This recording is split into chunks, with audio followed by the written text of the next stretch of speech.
साहित्यरत्न लोकशाहीर अण्णाभाऊ साठे यांच्या विकास महामंडळाच्या प्रशिक्षण योजनेचा लाभार्थ्यांनी लाभ घ्यावा आणि यासाठी अर्ज करावा असं आवाहन करण्यात येत आहे।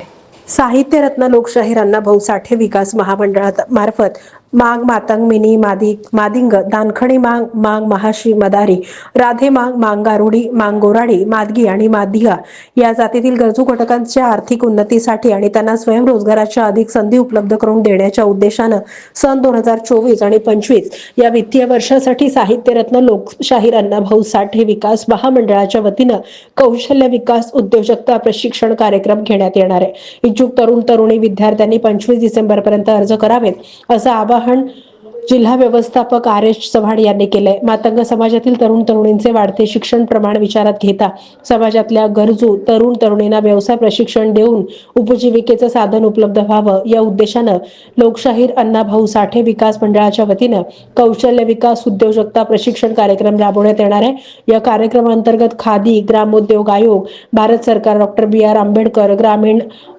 प्रौद्योगिकी आणि प्रबंधन संस्था, नाशिक मिडकॉन कन्सल्टन्सी आणि engineering services limited, Shivajinagar Pune, विज्ञान एवं प्रौद्योगिक विभाग, सावित्रीबाई फुले विद्यापीठ पुणे, केंद्रीय मधुमक्षिका पालन संशोधन प्रशिक्षण संस्था पुणे या शासकीय प्रशिक्षण संस्थांकडून ट्रेडचं प्रशिक्षण देण्यात येणार आहे।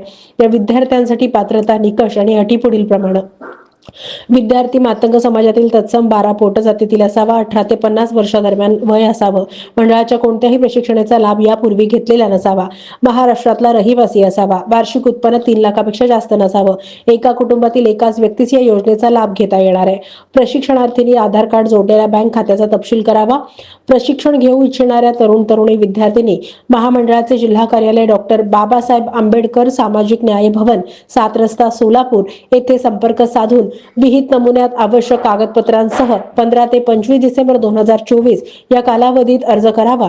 25 डिसेंबर 2024 नंतर अर्ज स्वीकारले जाणार नाहीत याची नोंद घ्यावी असं आवाहन जिल्हा व्यवस्थापक चव्हाण यांनी केलंय।